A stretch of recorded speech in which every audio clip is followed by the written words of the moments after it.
लेकर हाजिर हूं। मैं हूं मनीष अवस्थी। सीए के विवाद में अब मशहूर शायर फैज अहमद फैज का नाम भी आ गया है। फैज साहब 1984 में ही दुनिया से रुखसत हो चुके हैं, मगर अपनी जिन नज्मों और शायरियों की वजह से वो आज भी लोगों के दिलों में जिंदा हैं। उसी से एक नज्म है, उनकी नीयत को कटघरे में खड़ा कर दिया है। वो भी सीएए पर आरोप है कि लोग अब तक जिसे क्रांति की नज्म समझते हैं वो हिंदू विरोध में लिखा गया, जिस पर आज का हमारा सवाल है कि फैज की नज्म हम देखेंगे हिंदू विरोधी कैसे? शायर के शब्दों को धर्म के नजरिए से कैसे देखा जाएगा? फैज पर सवाल उठाने वालों ने क्या फैज को समझा है? हम देखेंगे का विरोध करने वाले सिर्फ धर्म देखेंगे? इन सवालों का जवाब तलाशेंगे, मगर आप पहले देखिए हमारी ये रिपोर्ट। हम देखेंगे के खिलाफ आंदोलन का गीत बनी।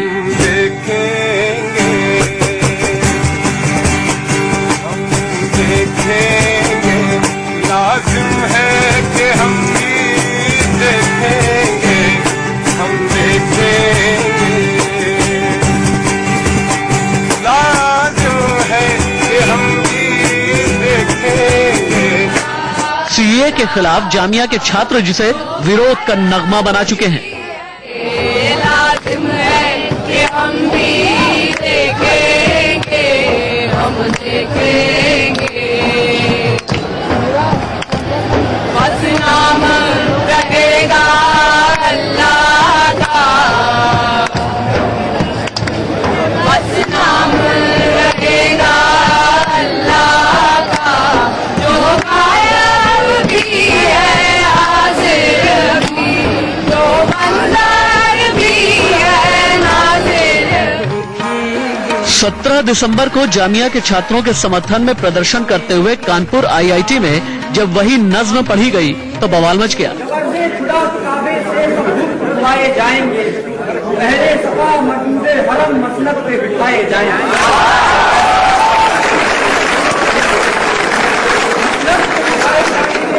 ताज उठाए जाएंगे, तब तक गिराए जाएंगे। बस नाम रहेगा अल्लाह का, जो गायब भी है हाजिर, जो मंजर भी है नाज़िर भी, देगा अलग हक।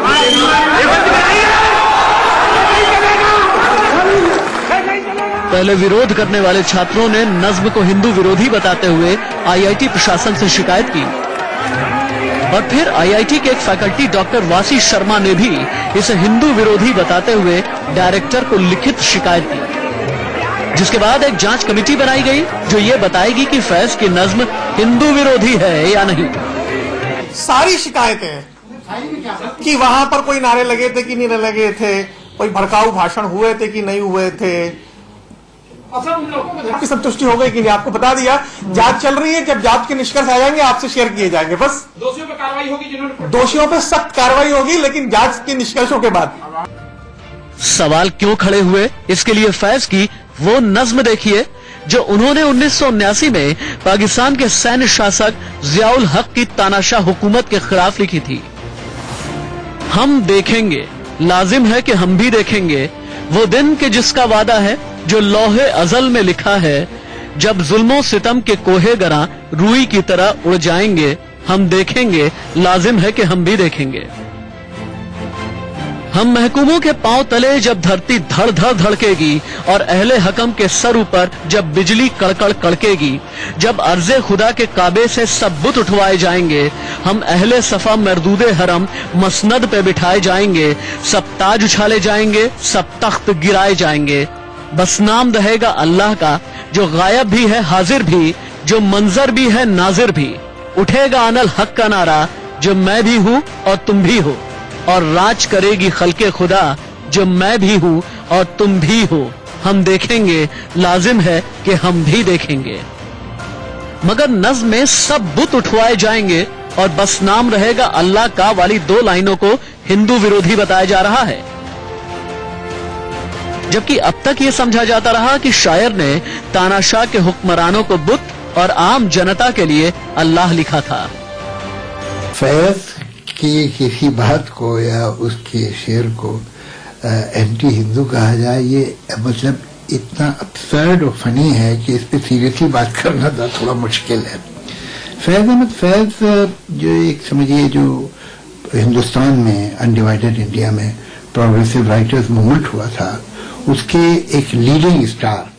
ये इतनी शर्म की बात है हमारे देश के लिए, कानपुर जैसे IIT जिसकी इतनी अच्छी स्टैंडर्ड है, उनमें से ऐसे भी फैकल्टी मेंबर्स हैं जो ना इतिहास जानते हैं, ना कविता पढ़ने जानते हैं और ना फैज अहमद फैज को पहचानते हैं। ये क्रांतिकारी गीत है, ये मजदूरों की गीत है, ये पीड़ितों की गीत है जो कहते हैं हम वो दिन देखेंगे जब हम ये जालिमों की जो सत्ता है उसको उखाड़ के फेंकेंगे। जांच रिपोर्ट आने दीजिए और जैसे ही IIT के लोग अगर पुलिस की सहायता मांगते हैं तो पुलिस कठोरतम कार्रवाई करेगी, उनकी पूरी सहायता भी जाएगी। लेकिन किसी को भी अपने देश में आकर आपस में विदेश फैलाने का कोई अधिकार नहीं है। शायर चाहे देश का हो चाहे विदेश का हो, अगर उसकी कविता या उसकी शायरी या उसकी नब्ज सकारात्मक है और लोगों को मिलाने वाली है, समाज के पक्ष की है, तो कोई हर्जा नहीं है। लेकिन अगर वो बांटने वाली है तो फिर पाकिस्तानी शायर का हिंदुस्तान में नज्म गाने का जिसमें बुत परस्ती के खिलाफ हो या किसी प्रकार के वर्ग संप्रदायों को आपस में एक दूसरे से लड़ाने की बात हो, नष्ट करने की बात हो, उसकी इजाजत उत्तर प्रदेश में नहीं मिलेगी और ऐसे तत्व चिन्हित भी होंगे, दंडित भी होंगे। सवाल है कि क्या नज्म पर सवाल उठाने वालों को ये बात मालूम भी है कि नहीं कि वामपंथी विचारों के पैरोकार शायर को इस क्रांतिकारी नज्म के लिए जेल भी जाना पड़ा था। Bureau report, India news. नागरिकता संशोधन कानून के विरोध में दिल्ली समेत उत्तर भारत के कई सर्द इलाकों को गर्म कर दिया है। जी हां, इस विरोध का आलम ऐसा कि ये सर्द हवाएं भी इसे ठंडा नहीं कर पा रही। फैज साहब की नज्म, जी हां, फैज साहब की नज्म बन गई बखेड़ा। जी हां, और ऐसा बखेड़ा बन गई कि वो उनकी गीत तराना बन गया विरोध का। और जब फैज साहब की नज्म पर उठाए सवाल तो बना है देश का सवाल। जी हां, देश का सवाल में आज फैज साहब की नज्म को लेकर ही चर्चा होगी और मेरे साथ मेहमानों का एक बड़ा पैनल है। जी हां, आप जो टेलीविजन स्क्रीन पर जिन चेहरों को देख रहे हैं, आप लगातार इन्हें देखते और सुनते आ रहे होंगे। आज ये लगातार 1 घंटे तक देश का सवाल में फैज साहब की नज्म को लेकर उठे बवाल पर चर्चा करेंगे, बातचीत होगी और बहस होगी। लेकिन चूंकि एक शायर के नाम पर उठे विवाद को लेकर चर्चा है, तो मैं आप लोगों से यह आग्रह करूंगा कि शब्दों की मर्यादा और तमीज बरकरार रहे, क्योंकि ये इस फैज के नाम पर उठाए बवाल। मेरे साथ आपने जिस रिपोर्ट में देखा शशि भूषण को फैज साहब की वो नज्म गाते हुए, आप देख रहे हैं कि वो इस डिबेट में शामिल हैं। शशि भूषण, आप विद्यार्थी हैं JNU के और आपने ये नज्म विरोध के रूप में गाई थी। मैं आपसे सवाल शुरू करूंगा, लेकिन उसके पहले मेरे मेहमानों का मैं तारुफ करा दूं। स्टूडियो में मेरे साथ मौजूद हैं मशहूर इतिहासकार प्रोफेसर कपिल कुमार साहब, मेरे साथ मौजूद हैं विकास गुप्ता साहब, आप राजनीतिक विश्लेषक हैं और बेबाकी से अपनी राय रखते हैं। मेरे साथ बीजेपी का पक्ष रखने के लिए बीजेपी की शालीन प्रवक्ता अनिला सिंह जी भी जुड़ चुकी हैं। मेरे साथ हैदराबाद से, जी हां, आखिर अल्लाह के नाम पर आखिर ये विवाद है, क्या हिंदू मुसलमान है इस नज्म में, यही इसकी वजह है, इस बात पर चर्चा करने के लिए इलियास सराफुद्दीन साहब मौजूद हैं। मेरे साथ प्रवीण त्यागी साहब, जी हां, आप IIT एल्यूमनाई के आप चेयरमैन हैं, आप खास तौर पर मुंबई से जुड़े हैं। और मेरे साथ मशहूर इतिहासकार साहित्यकार डॉक्टर सच्चिदानंद जोशी साहब जुड़े हैं। जी हां, सबसे पहला सवाल शशि आपसे। जी हां शशि, आखिर ये लाजिम है, हम देखेंगे ये गाने की जरूरत और विरोध के लिए ये नज्म फैज साहब की सामने आ गई और अगर ये आ गई तो विवाद का मुद्दा बन गई। मैं शुरू से कहता आया हूं सर कि जब भी देश में इस तरह के मूवमेंट्स छिड़ेंगे जो जन आंदोलन है, तब इस तरह की नज़में गाई जाएंगी। जब फैज साहब को ये कहा जाता है कि एक कम्युनल तरीके से लिखी गई नज्म है तो बड़ा दुख होता है। मैं भी एक शायर हूं, समझता हूं चीजों को, और जिस तरह से लिखा गया उसको, वो जो विवाद आया उठा जिन लाइनों पर, एक आया जब अर्ज़े खुदा के काबे से सब बुत उठवाए जाएंगे। आप अगर इसका मतलब देख, और हम महकूमों के पांव जब अर्ज़े खुदा के काबे से सब बुत उठवाए जाएंगे, हम अहले सफा मरदूदे हरम मसनद पे बिठाए जाएंगे। जो डिक्टेटर है, जिसने अल्लाह जो खुदा नाम है, जिसने कहा है कि मैं खुदा हूं, उसको हटाया जाएगा और वहां पे वो आदमी बैठेगा, वो शख्स बैठेगा जिसके पैरों तले वो धरती धड़क सकती है, जो साधारण आदमी है उसका, और बस नाम रहेगा अल्लाह का, जो गायब भी है हाजिर भी। आप कब से शब्दों पर जाकर शायरी का इंटरप्रिटेशन लिखे सर। नागार्जुन साहब, उसमें ये भी है ताज उछाले जाएंगे और तख्त गिराए जाएंगे। सर जो ताज, जो तख्त जिसके लिए बनाया गया लोकतंत्र में, अगर उसकी फुलफिलमेंट नहीं करता तो क्यों न उछाला जाए, वो क्यों न गिराया जाए? हमने उसको बनाया है, अगर वो हमारी बात नहीं सुनता तो हम क्यों नहीं गिराएंगे उसको? और क्या गलत है इसमें? जब जन आंदोलन होता है, जन आंदोलन इसीलिए किया जाता है कि शशि, हम चाहेंगे कि फैज साहब की जो नज्म आपने अभी हमारी रिपोर्ट में भी दर्शकों ने देखी, वो यहाँ पे छोटी यानी आखिरी की 3-4 लाइनें आप गाकर बताएं, जिसको लेकर की ये विवाद बना हुआ है। बस नाम रहेगा अल्लाह का, जो गायब भी है हाजिर भी, जो मंजर भी है नाजिर भी,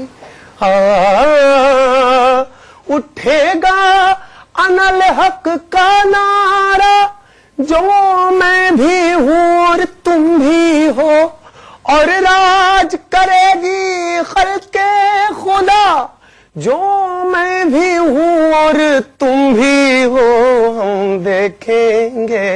यही विवाद है जी हाँ, हम देखेंगे। शशि, हमारे साथ मेहमानों का बड़ा पैनल है, आपने सुना, जिनका मैं तारुफ करा रहा था। हमारे साथ बीजेपी की प्रवक्ता अनिला सिंह जी भी मौजूद हैं। अनिला सिंह जी, क्रांति के इस गीत से प्रचंड बहुमत वाली सरकार को क्यों डर लग रहा है?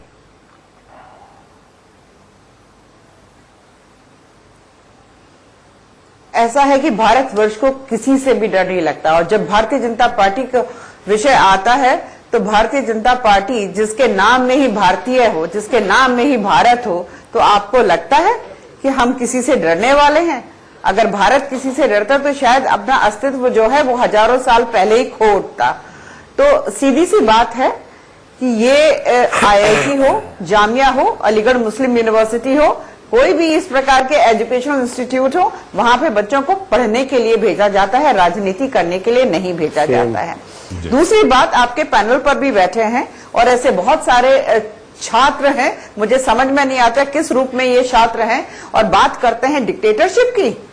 क्या ये इनसे मैं पूछ सकती हूँ कि कश्मीर में जो कुछ हुआ था वो उससे बड़ा कोई नाजी का उदाहरण हो सकता था? चुन चुन कर वहां से जो कश्मीरी हिंदुओं को मार मार के भगाया गया था। आप यहाँ पे किस आजादी की बात कर रहे हैं? आपको कहां पकड़ा गया? आज आप चैनल पर बैठकर बात कर रहे हैं, कल वहां पे आप नज्म गा रहे थे, आपको कौन रोक रहा था? मुझे तो फैज अहमद फैज साहब जो हैं, उनकी जो नज्म थी कि बोल कि अब आजाद है लब तेरे, मुझे वो नज्म जो है उनकी याद आती थी जब जब मैं ट्रिपल तलाक के विषय पे बात करती थी। पर आज मुझे फैज अहमद फैज साहब की नज्म इस रूप में उसके ऊपर डिबेट करनी पड़ेगी। अनिला जी, मुझे दुख भी होता है, और दुख इसलिए होता है इन जैसे स्टूडेंट्स की वजह से आज फैज अहमद फैज साहब का नाम जो है। अनिला जी, काश कि आप लोग अगर कानूनी नज्म समझा दिए होते तो मुझे नहीं लगता कि फैज साहब को इसमें घसीटा जाता। लेकिन जहां तक आपने बात की है बूथ को लेकर कि भाई बूथ और ताज उछाले जाएंगे, तख्त गिरा दिए जाएंगे, और अल्लाह को लेकर जो इसमें जिक्र है, मुझे ऐसा लगता है कि आपको केवल ऐतराज ही नहीं बातों के, तो आखिर इसमें हिंदू मुसलमान ढूंढना कहां तक जायज दिखाई देता है? ये राष्ट्र विरोधी कैसे? नहीं, देखिए ऐसा है कि अब भारतीय जनता पार्टी जो है हिंदू मुसलमान नहीं करती है। इस देश की आजादी के बाद तकरीबन 50 साल ऐसे लोगों ने राज किया जो हिंदू मुसलमान करते रहे। इसका इतिहास ही बदल दिया हमारे देश का, और केवल हिंदू मुसलमान करते रहे, इसीलिए आज शशि भूषण जी आपके पैनल पर बैठकर बात ऐसे कर रहे हैं जिससे लग रहा है कि भारत में पता नहीं कौन सा कोहराम आ गया है, कत्ले आम हो रहा है। इनको कत्ले आम जो है और जगह नजर नहीं आता। अनिला जी मैं शशि से जवाब लूंगा, लेकिन चूंकि अब पहला पड़ाव है तो मुझे सारे मेहमानों को भी इसमें इन्वॉल्व करना है। कपिल कुमार साहब, इकबाल बानो ने जब ये गीत गाया जो फैज साहब की नज्म है, उसके बाद ये दुनिया भर में मशहूर हुआ। लेकिन आज ना तो फैज साहब हैं, ना इकबाल बानो हैं, ना वो ताना शाह जिसके लिए नज्म फैज साहब ने लिखी थी, लेकिन गीत के बोल अमर हैं। देखिए, ऐसा है कि कोई भी गीत, कोई भी शायर के अल्फाज, कोई भी कविता जो है, उसका एक इंटरप्रिटेशन जो है वो अलग अलग समय में अलग अलग तरीके से किया जाता है। वंदे मातरम को लेकर के इतना जबरदस्त भयंकर उठाया गया कि वंदे मातरम जो है एंटी मुस्लिम है। मुझे एक लाइन वंदे मातरम के अंदर दिखा दीजिए जो कि एंटी मुस्लिम हो। एक लाइन मुझे दिखा दीजिए वंदे मातरम के अंदर। और जिन लोगों ने वंदे मातरम को गाने जबरदस्त भयंकर उठाया गया कि वंदे मातरम जो है एंटी मुस्लिम है, मुझे एक लाइन वंदे मातरम के अंदर दिखा दीजिए जो कि एंटी मुस्लिम हो। एक लाइन मुझे दिखा दीजिए वंदे मातरम के अंदर। और जिन लोगों ने वंदे मातरम को गाने की बात के ऊपर अपोजिशन किया था, मेरे साथ वो अलीगढ़ के बहुत बड़े प्रोफेसर साहब है, डिबेट में थे बीबीसी में एक बार, तो मैंने कहा भाई ठीक है, तुम्हें वंदे मातरम नहीं गाना तो तुम इकबाल का ये गा दो, सारे जहां से अच्छा हिंदुस्तान हमारा, अगर उससे शिकायत है तो। वंदे मातरम में कहीं पे भी इस्लाम मुस्लिम उसके खिलाफ कोई चीज नहीं है। मुझे कोई साबित कर दे कि इसके अंदर वो चीज है जिसको कि कहा गया कि वो एंटी मुस्लिम है। आज फैज की इस बात पे आ गए। फैज की ये पोइट्री जो है एक परिपेक्ष में, अंग्रेजी हुकूमत के समय, उस समय एक परिपेक्ष में कही गई। लेफ्टिस्टों की दिक्कत क्या है मैं बताऊंगा आपको। लेफ्टिस्ट क्या करते हैं कि अपनी जो अराजकता का इनका उद्देश्य है उसे पूरा करने के लिए एक तरफ तो ये कहते हैं हम एथीस्ट हैं, हम धर्म को नहीं मानते, जो धर्म है वो अफीम की गोली है, मार्क्स की, वो सब कोट करते हैं। और दूसरी तरफ जहां से भी इनको धर्म से मिलता है कि हमें फायदा हो सकता है उठाने में, उसको कूद के उठा लेते हैं ये धर्म की चीज को लेकर के, और कूद करके आगे बढ़ाते हैं। मैं एक बात पूछना चाहता हूं आपसे, जिन्होंने भी ये फैज साहब की ये चीज गाई, ठीक है, बड़ी अच्छी बात है उन्होंने गाई, जरा इनकी फैज साहब की इस नज्म के अलावा है उन छात्रों को और कितनी फैज साहब की नजमें आती हैं? शशि, आपको कोई और नज्म? और नहीं, शशि तो खैर शायर हैं, छोड़िए, मैं आम छात्रों की बात कर रहा हूं, समझे आप, उनको कितनी आती है वहां पे इस चीज को ही क्यों। और इसमें बहुत बड़ी बात आती है, एक लास्ट बात कहूंगा कि फैज की इनको भी किस परिप्रेक्ष्य में इस्तेमाल किया जा रहा है। उस समय इस्तेमाल किया गया जब देश गुलाम था, अंग्रेजों के खिलाफ इस्तेमाल किया गया। आज कौन सी गुलामी आ गई है जो आज इस परिप्रेक्ष्य में इसको इस्तेमाल किया जा रहा है? जी तो साफ जाहिर है कि सुन करके इस चीज को लाया गया। मनीष जी, मैं कपिल जी की पहली बात का जवाब दूंगा और फिर अनिल जी की बातों का जवाब मैं जरूर देना चाहूंगा। तो मैं भी जवाब दूंगा, आवश्यक है।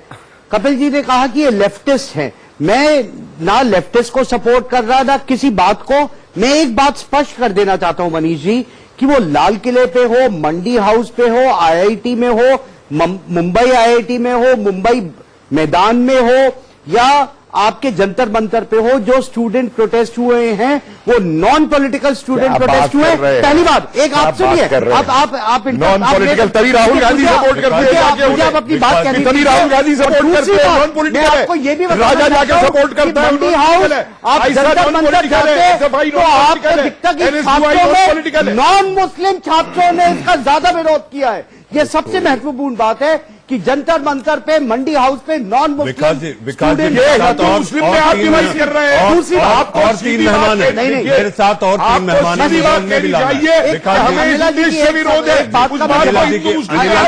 आप जवाब हमें अनिल जी का काम पढ़ाई करना है, पढ़ाई करना अवश्य है। अगर राजनीति नहीं होती तो इलेक्शन नहीं होते, और राजनीति से निकले हुए आपके बहुत पार्टी के अरुण जेटली, रविशंकर प्रसाद, ये सब स्टूडेंट पॉलिटिक्स के संघर्ष से निकले हुए हैं। आप क्या बात कह रहे हैं? जी विकास जी, मैं आपके पास आऊंगा। इलियास साहब, एनआरसी, सीएए, एनपीआर को लेकर अफवाहों को इस तरह की नज्म और भड़का रही हैं।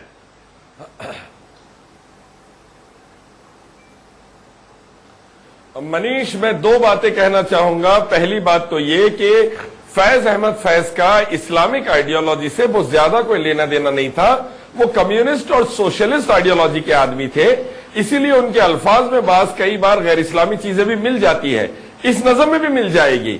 लेकिन ये नज़म को हिंदूवादियों के या हिंदुत्व के या हिंदुइज्म के खिलाफ करार देना, ये वो लोग बोलेंगे जिनको नॉलेज नहीं है उर्दू की जुबान की या वो फैज की नज़म की जो गहराई तक नहीं गए।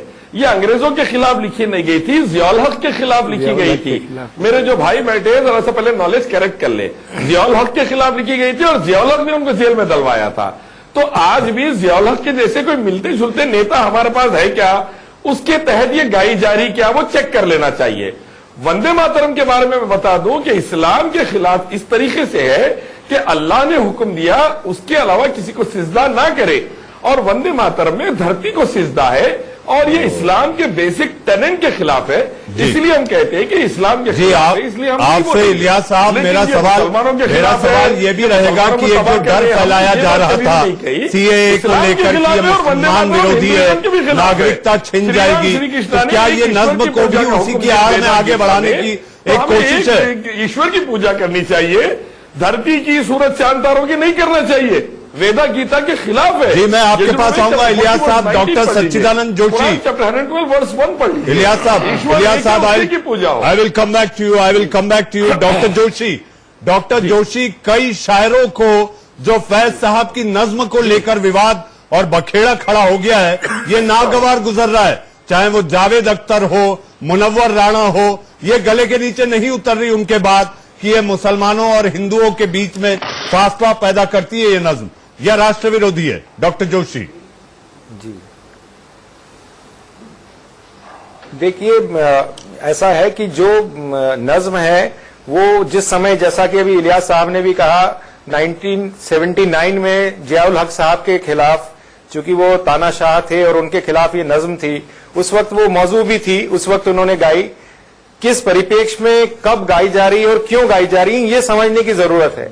इस वक्त इस पूरे देश में ये माहौल बनाया जा रहा है कि एक लोकतांत्रिक ढंग से चुनी गई सरकार, जो बहुमत की सरकार है, संसद ने कानून पास किया है, उसके बावजूद एक अलग तरह का एक विवाद उस पर खड़ा करना और बिना जाने बुझे खड़ा करना, तो मुझे तो बार बार लगता है कि आपने भी पहले कहा कि अगर इस कानून के बारे में सही समझाइश दी गई होती तो शायद इतनी सारी बातें इस तरह से होती ही नहीं। और अभी भी मुझे लगता है कि जिस तरह से हम लोगों को अलग अलग बातें बताकर गुमराह करने की कोशिश कर रहे हैं, उससे सही रास्ते पर जाएं, बात करें। आपके पास बहुत सारे रास्ते हैं, न्यायालय का रास्ता है, यहाँ रास्ता है, वहाँ रास्ता है।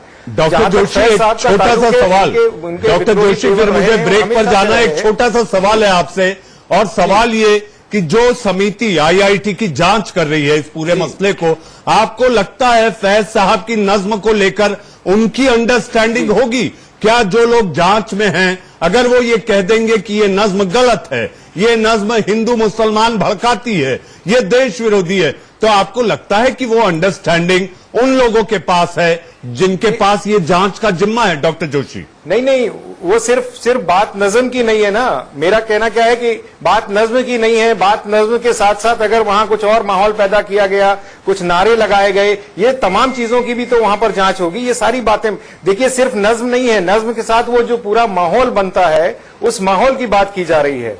नज्म तो फैज साहब लिख के चले गए बहुत पहले, आज उस बात पर बहस नहीं, बात है कि वो किस कंटेक्स्ट में क्यों यूज की जा रही है, कैसे यूज की जा रही है, इस पर बहस है, इस पर बात हो रही है। डॉक्टर जोशी है तो वो सारी चीजों को देखे, टोटलिटी में उसको देखेगी। मुझे एक ब्रेक लेना है, प्रोफेसर साहब मुझे एक ब्रेक लेना है, और ब्रेक के बाद हम चर्चा इसी पर करेंगे कि इस समय अगर ये नज्म का इस्तेमाल किया गया तो शब्द और बोल बड़े गजब होते, कब, कहां, कैसे और क्यों बोले गए और उसके पीछे का तात्पर्य क्या। एक छोटे से इंतजार के बाद हमारे साथ और भी मेहमान बने हैं, मैं उनको नहीं जोड़ पाया, लेकिन ब्रेक के बाद देश का सवाल जारी है।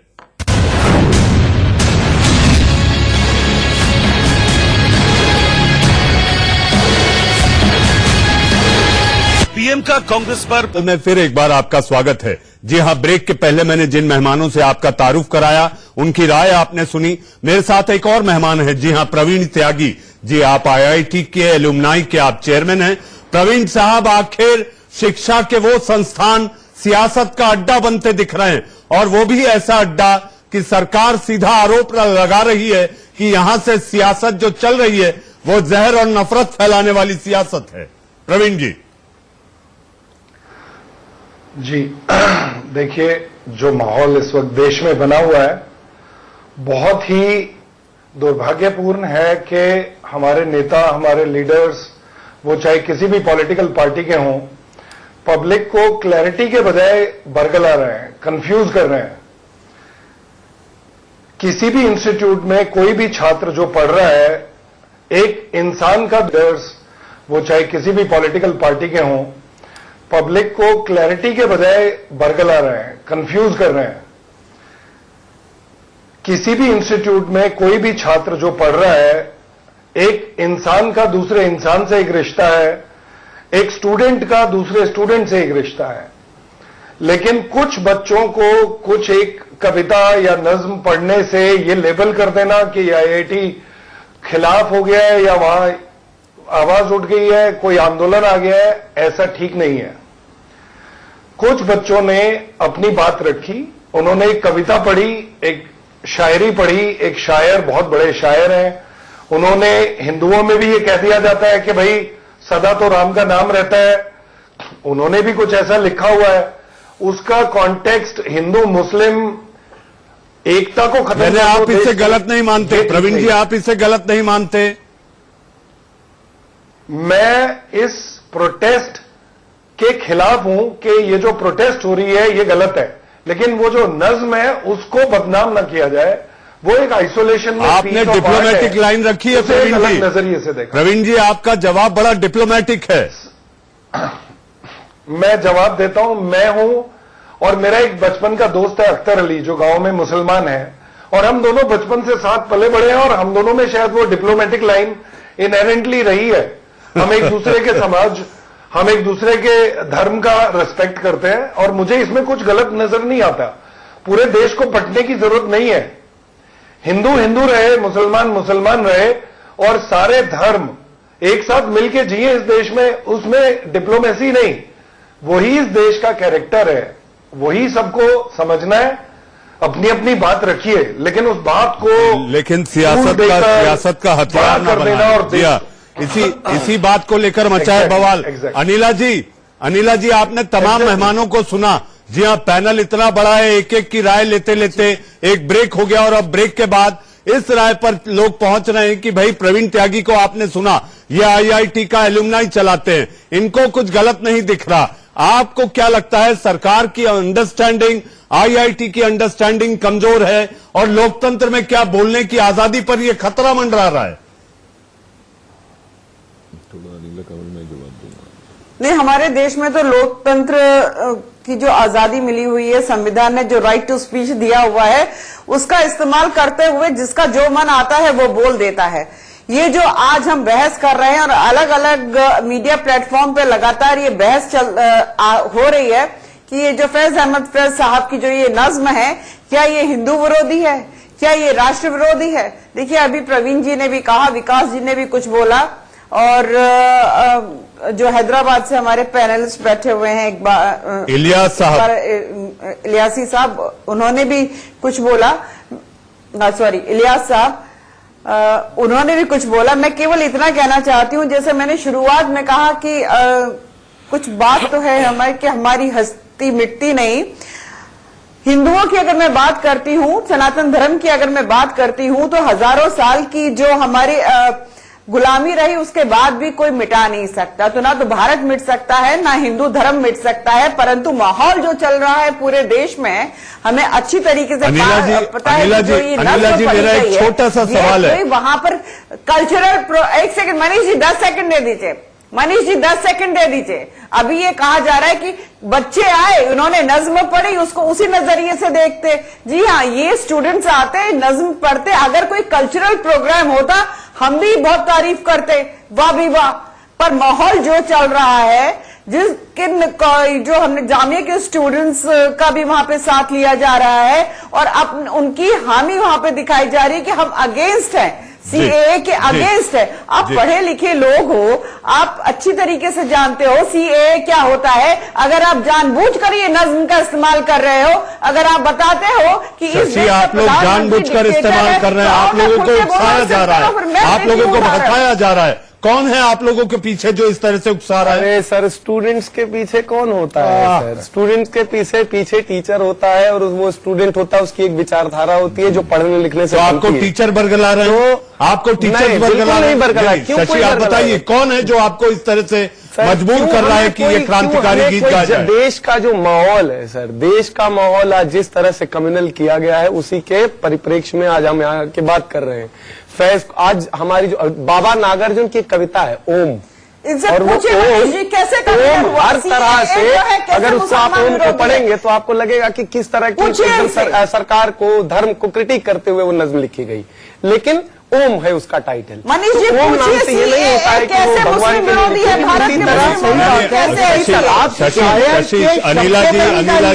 अनिला जी कुछ कह रही भाव है, उसे समझने की आवश्यकता होती है। अल्लाह का पूछे, अल्लाह का तात्पर्य या ईश्वर और भगवान से भी। इन्होंने कैसे अगर कहा आप जय श्री राम कह रहे हो तो आप किसी दूसरे को इंसल्ट नहीं कर रहे। इसी मेरा एक कपिल कुमार साहब को लाऊंगा, कपिल कुमार साहब को लाऊंगा। विकास जी, कपिल कुमार साहब, अगर क्रांतिकारी गीत गाया जा रहा है, एक तो वो फैज साहब की नज्म है, क्या हमें इस बात से गुरेज है कि वो पाकिस्तान में जाके बच गए? उनकी नज्म है जो यहां पर लगातार गाई जाती रही। अगर क्रांतिकारी गीत है तो दिनकर साहब का वो गीत क्या समझा जाए जिसमें वो कहते हैं कि सिंहासन खाली करो कि जनता आती है? देखिए, ऐसा पहले तो मैं थोड़ा सा करेक्ट कर दूं, वो गलत चला गया जो मैंने कहा कि फैज की ये लिखी गई थी अंग्रेजों के खिलाफ। मेरा एक जनरल वो था कि जो जनरल इंटरप्रिटेशन है कि जो हुकूमत के खिलाफ उस समय में चीजें लिखी गई, उन सवाल सबसे बड़ा ये है कि जो मैंने पहले बात कही कि आप किस परिप्रेक्ष्य में किस चीज को इस्तेमाल करते हैं, किस ओकेजन के ऊपर इस्तेमाल करते हैं। यही वृंदा करत बोल रही है कि शर्म आनी चाहिए आईआईटी के फैज के ऊपर। ये वो वृंदा करत है जो 1906 के अंदर मेरी यूनिवर्सिटी के कोर्स को लेके कंट्रोवर्सी उठी थी कि हिंदू धर्म का उसमें अपमान किया गया है, और यही विंदा करत टीवी पे गई थी कि प्रोफेसर कपिल कुमार को इग्नू से नौकरी से निकाला जाए क्योंकि इसने हिंदू धर्म की बेइज्जती की है, और इन मार्क्सिस्टों को धर्म का याद कब से आ जाता है? ये लोग, चाहे वो कवि के शब्द हो, चाहे शायर के शब्द हो, चाहे किसी के हो, जैसे मैंने पहले आपको बताया, ये उसको अपनी राजनीति के हिसाब से क्या सूट करता है उसको जनता में डालने के लिए ये कम्युनिस्ट। इलियास साहब ये लाइनें बांटने वाली हैं, इलियास साहब ये लाइनें बांटने वाली हैं। प्रोफेसर कुमार जो कह रहे हैं इसको ध्यान से सुनिए। और एक बात और सुनिए, यहां पे ये भाई साहब कह रहे हैं फैज को लेकर के, जावेद साहब ये कह रहे हैं कि फैज को लेकर किया। भाई बड़ा गलत है, किसी भी शायर के ऊपर अटैक नहीं करना चाहिए, मैं मानता हूं। उन्होंने तो यहां तक कह दिया बेतुका और फनी है। सुनिए, बेतुका और फनी है, लेकिन अब इनके और स्टेटमेंट्स जो जिस परिप्रेक्ष्य में आते हैं, मैं तो सारे स्टेटमेंट्स को देख करके, इतिहासकार होने के नाते जो है सब स्टेटमेंट्स को एक साथ देख करके बोलूंगा, और फिर अपने आप को कलाकार और शायर बोलते हैं, और टीवी के ऊपर वो डॉक्टर ऑर्थो तेल बेचते हैं लोगों को। ये तो इन लोगों का लेवल आ गया है, और किस लेवल के ऊपर ये बात करते हैं इलियास साहब। और एक लास्ट बात और कह दूं, बड़ी नादानी से कहा जाता है साहब ये तो छात्र हैं।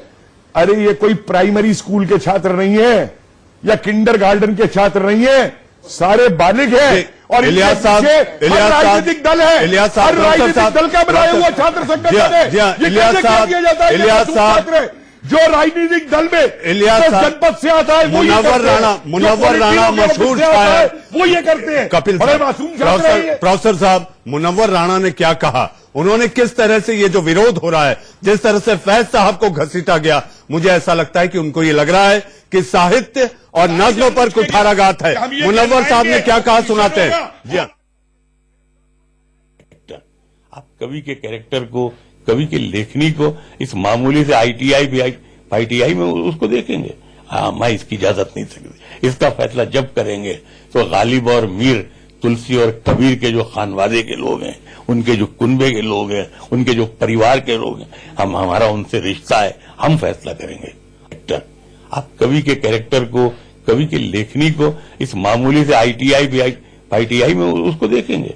हाँ, मैं इसकी इजाजत नहीं सकती। इसका फैसला जब करेंगे तो गालिब और मीर, तुलसी और कबीर के जो खानवादे के लोग हैं, उनके जो कुनबे के लोग हैं, उनके जो परिवार के लोग हैं, हमारा उनसे रिश्ता है, हम फैसला करेंगे। आईआईटी को हम इजाजत नहीं देंगे। जी, आपने मशहूर शायर मुनव्वर राणा को भी सुना। प्रोफेसर साहब, मैं आपके पास आऊंगा। चाहता हूं जी, मेरा ये आखिरी पड़ाव है प्रोफेसर साहब, और मुझे सबको लेना है थोड़ी थोड़ी देर के लिए। मनीष भाई जवाब दो। जी, आप जवाब दीजिए इलियास साहब, फिर मुझे डॉक्टर जोशी और प्रोफेसर कुमार की भी एक रिएक्शन लेनी है। जी, मसला ये है कि जो भी मोदी गवर्नमेंट के अमित शाह के पॉलिसीज पर आवाज उठाता है, चाहे आर्मी का जवान हो या हमारे कोई जुडिशरी से हो या हमारे कोई ऑपोजिशन पार्टी से, मीडिया से या यूनिवर्सिटी से, ये उससे डर जाते हैं और उसके खिलाफ प्लानिंग और बड़े बड़े जुमले शुरू कर डालते हैं। आप उठा के देख लिए पिछले 6 साल का रिकॉर्ड, जस्टिस लोया से लेके यूनिवर्सिटी के छात्रों तक तमाम को ये एंटी नेशनल से लेकर तमाम टाइटल्स देते हैं। हैबत में है ये लोग, सच्चाई सुन नहीं सकते, अपने गलतियों को मान नहीं सकते, देश का बीड़ा गर्क कर रहे हैं औंधे काम करके। कोई बताना चाहता है तो डर जाते हैं, उसके खिलाफ बातें शुरू कर देते हैं। अरे पानी समझिए बात को, आपके भलाई के लिए बोला जा रहा है, आपके औंधे कामों पे जगाया जा रहा है, आपके जो देश को तोड़ने की हरकतें उसको रोका जा रहा है। झूठ। जी, एक आखिरी 10 सेकेंड मुझे डॉक्टर जोशी के लेना है। डॉक्टर जोशी, क्या ये एक नया नैरेटिव सेट कर रहा है? क्या ये एक नेगेटिव नैरेटिव सेट कर रहा है कि साहित्य को भी अब घसीट लिया गया? झूठ मत बोलो।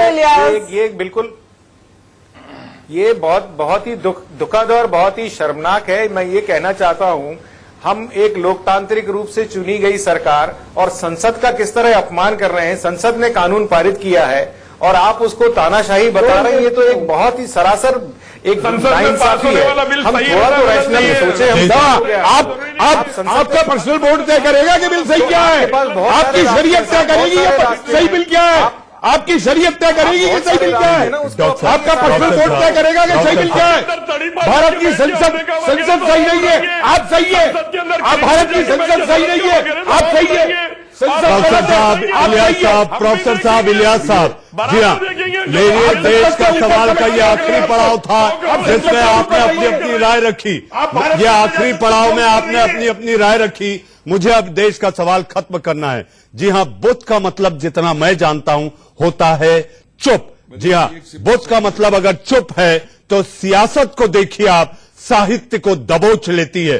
किसी शायर ने क्या खूब कहा है, दिल ना टूटे ये कोशिश करना, काबा टूट जाए चलेगा, क्योंकि काबा दोबारा बन सकता है, दिल अगर टूट गया तो नहीं जुड़ेगा। जी हां, समाज के ताने बाने को जिंदा रखने के लिए जरूरी है कि हम किसी का दिल न तोड़े। देश का सवाल में आप लोग जुड़े, बहुत बहुत धन्यवाद। दिन भर के खबरों के पिटारे को लेकर आएंगे मेरे सहयोगी रोहित पुनेठा, आंख कान खोल के।